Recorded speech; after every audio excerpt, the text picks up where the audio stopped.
2020년 저희 교회 표어를 아십니까? 뭐지요? 예, 모르시는 분 빨리 컨닝을 하셔야지. 은혜의 보좌 앞으로 나아가라.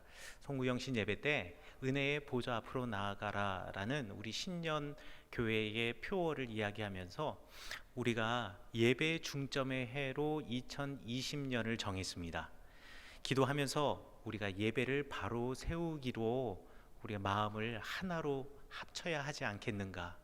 그래서 2020년 첫 설교를, 주일 저녁 예배 설교를, 우리 예배 어떻게 살아가는 것이, 어떻게 예배를 드리는 것이 참된 예배자의 모습인가에 대해서 서로 나누려고 합니다.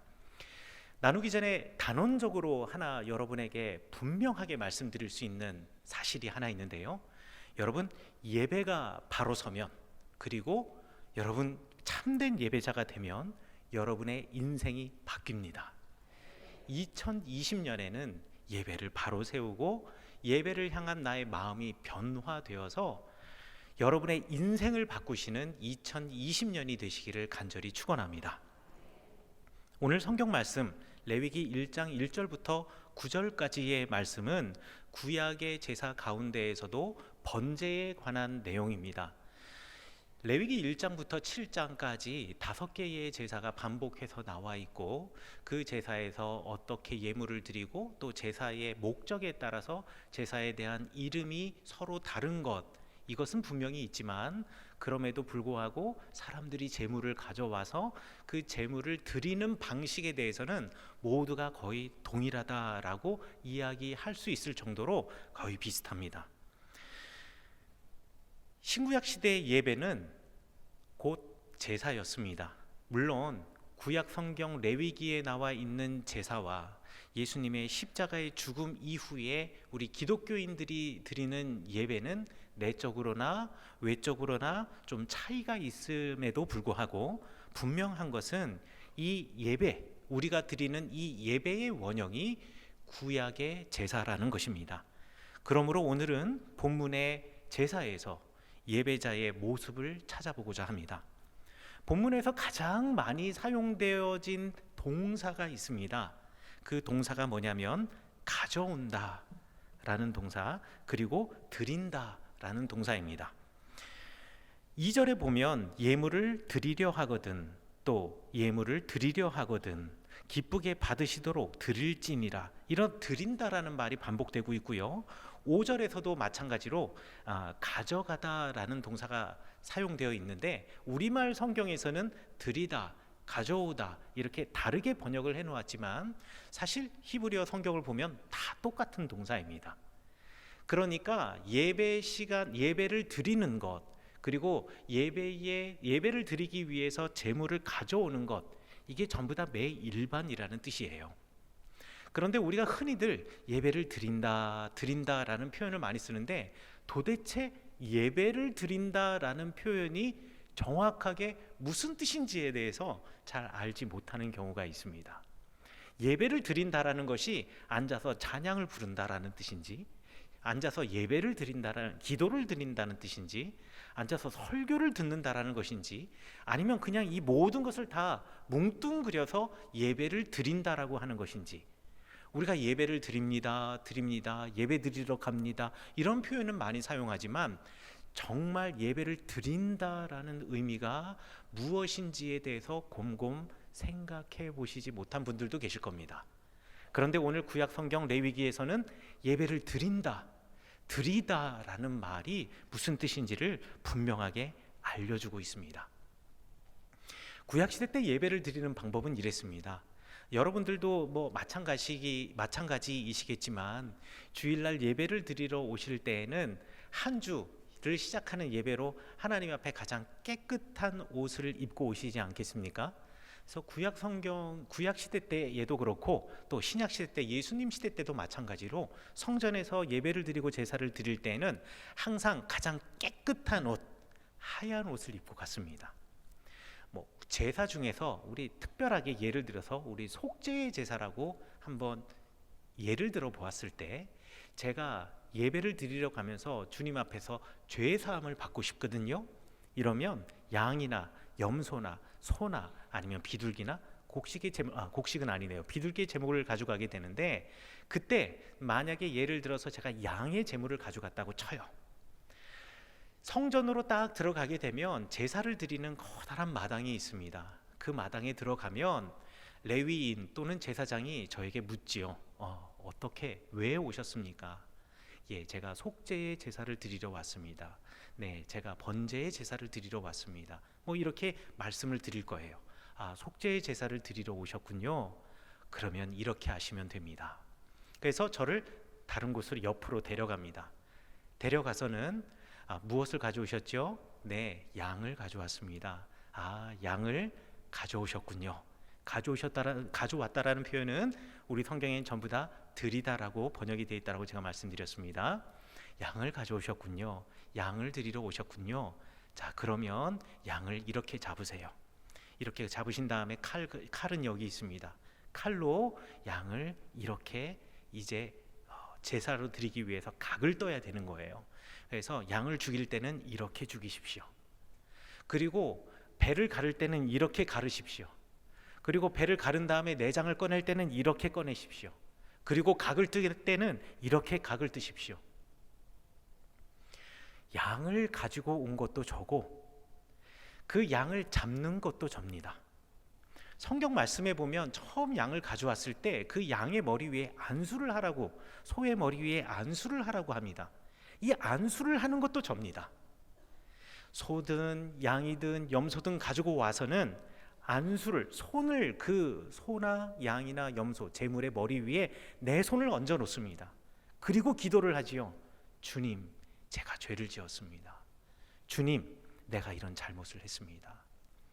죄의 삭은 사망이라고 하였는데 이렇게 죄 지은 사람 죽을 수밖에 없는데 내가 죽을 수는 없으니 나의 죄를 이 양에게 모두 전가합니다. 이 소에게 모두 전가합니다. 이 염소에게 모두 다 전가합니다. 그래서 내 손을 통해서 이제 나의 죄가 이 제물에게 다 전가되는 거예요. 그리고 이 제물을 누가 잡는다고요? 내가 잡는 겁니다. 이것은요, 내가 나를 죽이는 행위입니다. 예배는 그거예요. 예배는 내가 나를 죽이는 것, 내가 나를 잡는 것, 이게 예배인 겁니다. 여러분 혹시 동물을 죽여보신 경험은 없을 거예요. 그런데 시골에서 자라신 분들 가운데 우리 연배가 많으신 성도님들은 과거에는 집에서 닭 같은 거 잡았잖아요. 그리고 시골에 가면 뭐 돼지나 소를 잡기도 했습니다. 집에 큰 잔치가 있거나 뭐 큰 어떤 행사가 있을 때 말이죠. 그거 잡을 때 보시면은요, 닭을 잡든 뭐 돼지를 잡든 소를 잡든 칼을 갖다가 이렇게 딱 찔렀을 때, 아니면 목을 이렇게 심줄을 목에 있는 요 목 부위를 갖다 잘랐을 때 피가 그냥 흐르지 않잖아요. 피가 쫙 튀지 않습니까? 예배를 드리러 간 사람들은요, 그렇게 소나 양이나 염소를 잡을 때 들어갈 때는 하얗고 깨끗한 옷을 입고 정결례를 하고 들어가지만 예배를 드리고 난 다음엔 온 몸에 피투성이가 돼서 나오게 돼 있습니다. 성전에 들어가시면은요, 두 부류의 사람들이 있습니다. 하나는 예배를 드리는 사람, 그러니까 제물을 가져와서 예물을 드리는 사람이 있고, 또 하나는 내가 예물을 드리진 않지만 예배를 구경하러 온 사람. 왜냐하면 예전에 성전은요, 그 당시에 국가의 모든 하이테크 기술이 집약적으로 응축된 최고의 건축물이 성전이었기 때문에 예배를 드리는 사람이 아니라 할지라도 저 시골에서 예루살렘에 온 사람이 나 성전 한번 보고 싶어 해서 올라가는 사람도 있고요. 외국인인데도 불구하고 성전 한번 보고 싶어 해서 성전에 구경 가는 사람들이 있어요. 그러니까 성전에는 두 가지 종류의 사람이 있는 겁니다. 예물을 드리고 예배를 드리는 사람, 그리고 구경하러 간 사람. 근데 성전에 나올 때 보면은요, 예배를 구경 간 사람하고 예배를 드린 사람이 분명하게 차이가 납니다. 뭘로 차이가 나냐면은요, 옷만 보면 알 수가 있어요. 똑같이 하얀 옷을 입고 들어왔는데 똑같이 하얀 옷을 입고 나오잖아요. 그러면 예배를 구경하러 간 사람. 그런데 하얀 옷을 입고 들어갔는데 나올 때에는 핏자국이 나 있고 피투성이가 되어 있고 이러면은요, 이 사람은 예배를 드리고 온 사람이 되는 겁니다. 예배를 드리고 온 사람은요, 내가 나를 하나님 앞에서 죽였기 때문에 내 옷에 거룩한 흔적이 남을 수밖에 없습니다. 그러나 예배를 구경하러 간 사람은요, 아무것도 한 것이 없어요. 그래서 자기 모습 그대로 그냥 갔다가 그냥 그 모습 그대로 다시 돌아오는 겁니다. 여러분, 예배를 드리실 때, 또 주일날 주님의 전에 나와서 예배를 드리시고 나가실 때 여러분들 왔던 모습 그대로 아름다운 옷을 입고, 평소에는 뿌리지도 않은 향수도 뿌리시고, 평소에는 그렇게 화장을 짙게 하지도 않으시는데 특별히 또 화장에 신경 많이 쓰시고, 이래서 교회 예배를 드리시고 난 다음에 집에 돌아가서 여러분의 모습을 한번 보시기 바라겠습니다. 여러분들이 거울에 비친 모습이 내가 교회 갈 때의 모습과 똑같다고 한다면 여러분 혹시 예배를 드린 것이 아니라 예배를 구경하다 가신 분일지도 모릅니다. 그런데 이곳에 오셔서 주님 맞습니다, 내가 죄인입니다 라고 고백하면서 눈물로 울고 예배하고 기도하고 찬양하고, 그리고 이곳에서 열정적으로 기도하고 찬양하면서 온몸에 땀 냄새가 나고, 교회에 보이지 않는 곳 보이는 곳에 열심히 일하시다가 화장도 지워지고, 눈물 때문에 마스카라도 지워지고, 화장에 얼룩도 생기고, 옷에 먼지도 묻고, 그런 모습으로 다시 집으로 돌아가셔서 거울에 비친 나의 모습이 갈 때와 다르다라고 생각하신다면 여러분 기뻐하십시오. 여러분 예배 드리신 겁니다.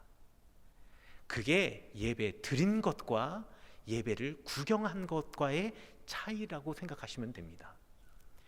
예배는요, 나를 가져와서 나를 주님께 드리는 것입니다. 나를 가져와서 나를 주님 앞에 죽이는 것입니다. 이게 예배이고, 이게 바로 예배를 드린다라고 표현하는 예배드림이라고 생각하시면 되겠습니다. 그런데 말이죠, 성전에 갔는데 성경을 잘 읽어보시면 제사장이 하는 일이 없어요. 안수하는 것도 제물을 가져오는 사람이 하고, 잡는 것도 가져온 사람이 하고, 배를 여는 것도 가져온 사람이 하고, 내장을 꺼내는 것도 가져온 사람이 하고, 온갖 잡다하고 냄새나고 피 튀기는 일은 전부 다 가져온 사람이 해요. 그리고 제사장이 하는 일은 뭐냐? 옆에서 자, 목을 딸 때는 이렇게 하시는 겁니다. 배를 가를 때는 이렇게 하시는 겁니다. 무슨 제사라고 하셨죠? 번제요. 그럼 내장은 따로 이렇게 오시고 이렇게 불에 널어 놓으시는 겁니다. 제사장이 하는 일은요, 옆에서 여러분들이 제사를 드릴 때 도움을 주는 도우미의 역할을 하는 겁니다. 왜냐하면 여러분들이 어떻게 제사를 드리는지 정확하게 알지 못하기 때문에. 그러니까 목회자의 역할은 여러분들이 예배를 드릴 수 있도록 도와주는 역할인 거지, 절대로 여러분을 대신해서 예배를 드려줄 수가 없습니다.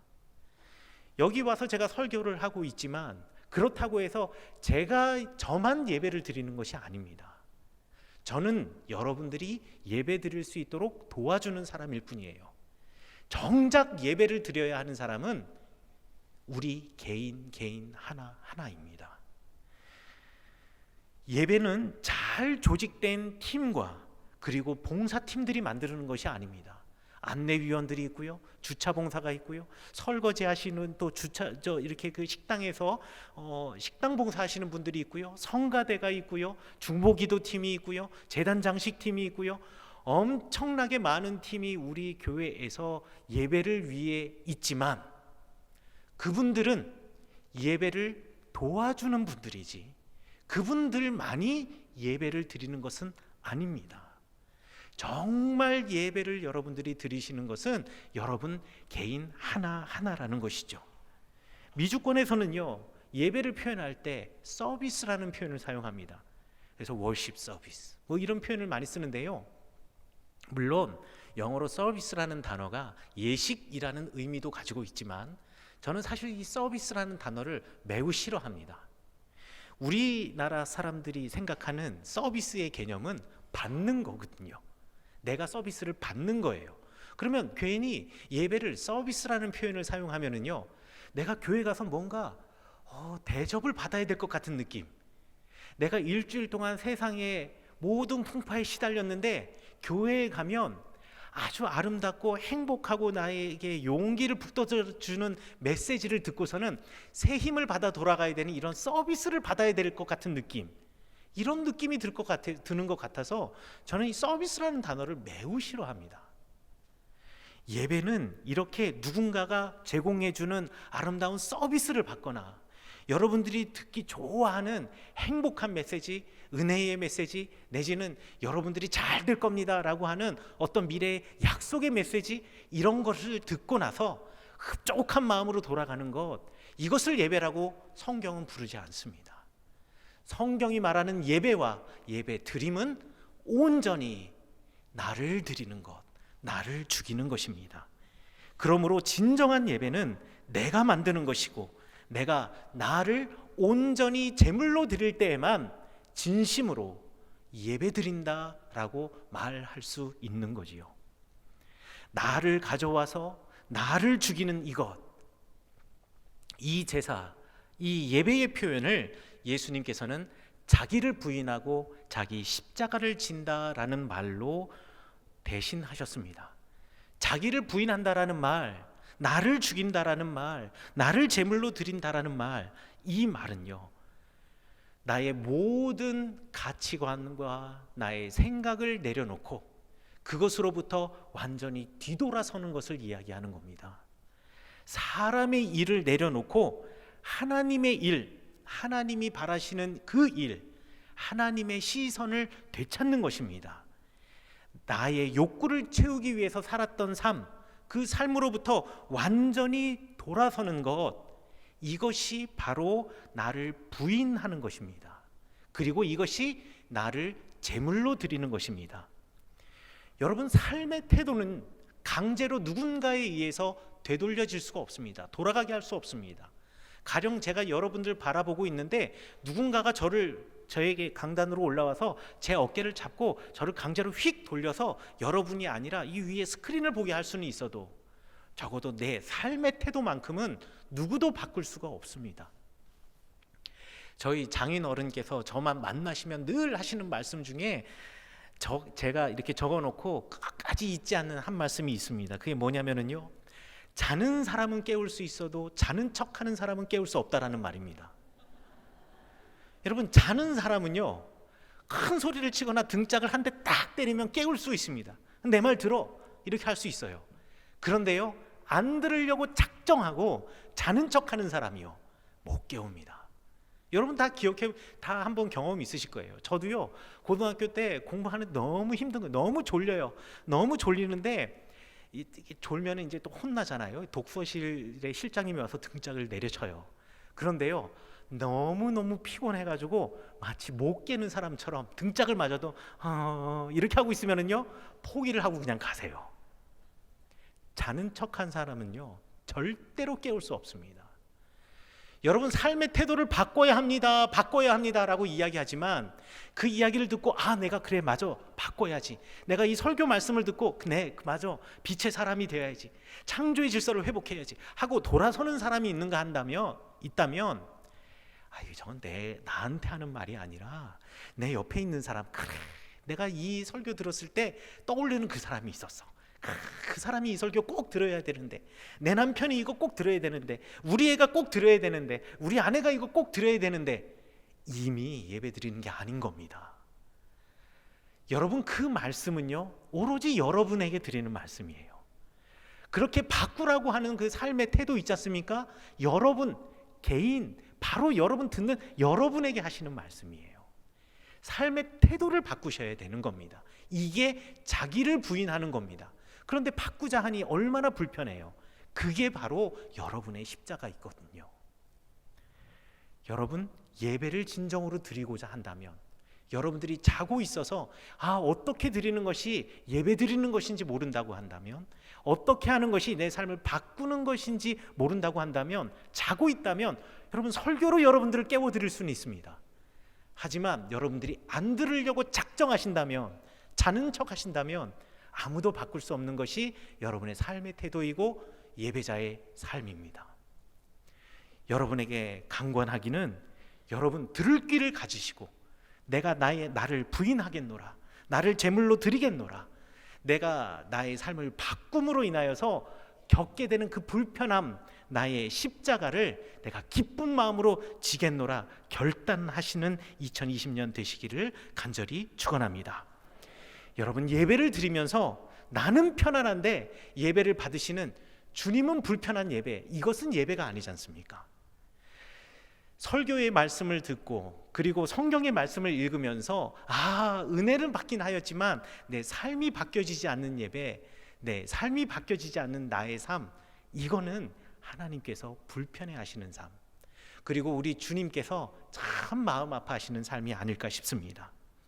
나를 드리는 예배, 내가 죄인임을 고백하면서 날마다 나는 죽고 내 안에서 내가 예수님 안에서 새롭게 태어나는 예배, 그래서 매 순간순간 부활을 경험하는 예배, 설교를 통해서 주시는 하나님의 메시지에 눈물이 넘치는 예배, 그래서 새로운 삶을 살겠노라고 결단하는 예배, 이런 예배를 드리시는 참 예배자가 되는 2020년 되시기를 간절히 축원합니다.